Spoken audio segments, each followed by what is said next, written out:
내년 우리 경제를 이끌고 가기 위한 정부의 경제정책 방향이 오늘 나왔습니다. 정부는 내년 경제정책 방향을 발표하면서 올해 성장률 전망치를 3.1%에서 2.7%로 내렸습니다. 성장률 3%대 기대를 버리지 않던 정부의 2%대 전망은 현재의 경기 상황을 단적으로 보여주고 있는데요. 내년에는 어떻게든 3%대 성장 궤도로 복귀하겠다는 것이 정부의 전략인데 보도국 정은규 기자와 자세한 얘기 나눠보겠습니다. 안녕하세요. 네, 안녕하십니까? 네, 정 기자, 우선 내년 우리 정부의 경제정책 방향 어디에 초점이 맞춰져 있습니까? 네, 크게는 경기 회복과 구조 개혁입니다. 규제 완화와 4대 부문 구조 개혁을 지속적으로 펼쳐 경제혁신 3개년 계획의 성과를 구체화하겠다는 것으로 요약됩니다. 정부의 내년 경제정책 방향을 살펴보면 재정을 투입하는 사업은 많이 눈에 띄지 않는 편입니다. 미국의 금리 인상과 중국의 경제 성장 둔화 등 굵직굵직한 대외 변수가 한국 경제를 강타할 것으로 예상되는 상황에서 우리나라의 재정 통화 정책의 여력이 크지 않기 때문에 규제 완화에 초점이 맞춰진 것으로 보입니다. 네, 결국 경기 활성화를 위해서 남은 카드는 정부가 돈을 더 들이는 것보다는 이제 규제를 완화해 주겠다는 것인데 구체적으로 어떤 내용이죠? 네, 규제 프리존이나 서울시 면적의 2배에 가까운 10만 헥타르 규모의 농업진흥지역을 해제한 것이 대표적인 규제 완화 정책입니다.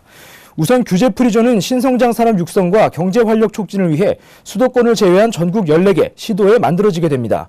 또 농업진흥지역 해제는 기업형 임대주택인 뉴스테이 건설을 올해 1만 4천 가구에서 내년에는 5만 가구로 늘리기 위한 목적입니다. 정부는 전국 14개 시도의 규제 프리존이 추진되는 상황과 연계해 경기 동북부 낙후 지역에 대해서도 기업 투자 여건 개선과 입지 지원을 추진하겠다고 밝혔는데요.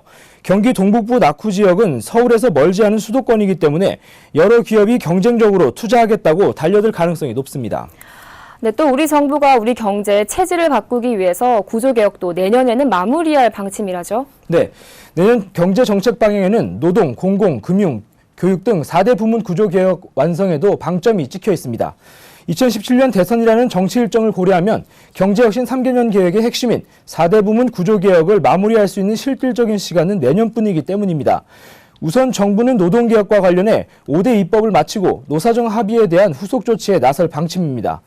또 금융부문에서는 인터넷 전문은행 영업을 개시하고 공공부문은 공공기관 추가 기능 조정, 교육부문은 정원조성 선도대학 선정 등으로 4대 부문 개혁의 성과를 구체화하기로 했습니다. 네, 이번 달 종료되는 개별 소비세 인하에 대한 이야기도 많이 나오고 있습니다. 자칫하면 소비 절벽이 발생할 수 있다는 건데 여기에 대한 대책도 마련돼 있습니까? 네, 대표적인 대책은 올해 처음 실시한 코리아 블랙 프라이데이를 매년 11월로 정례화하기로 한 것입니다. 이 행사를 외국인 관광객을 대상으로 하는 코리아 그랜드 세일과 연계해 세계적인 쇼핑 축제를 육성하겠다는 것이 정부 보관입니다. 중소기업 상품 판매전도 병행할 계획인데 행사명은 대국민 공모를 통해 확정될 예정입니다. 기업들의 연간 온누리 상품권 구매 목표도 올해 1,600억 원에서 2,000억 원으로 올려잡았습니다. 정부 차원에서는 당초 내년 1분기에 117조 원의 재정을 풀기로 했지만 8조 원을 늘려 125조 원을 풀기로 했습니다. 또 공공기관이 투자를 6조 원가량 확대하고 국민연금 등 연기금도 해외보다 국내 투자를 10조 원 늘리도록 유도할 계획입니다. 네, 내년 경제정책 방향에 대해서 보도국 정은규 기자와 함께했습니다. 오늘 말씀 잘 들었습니다. 고맙습니다. 네, 감사합니다.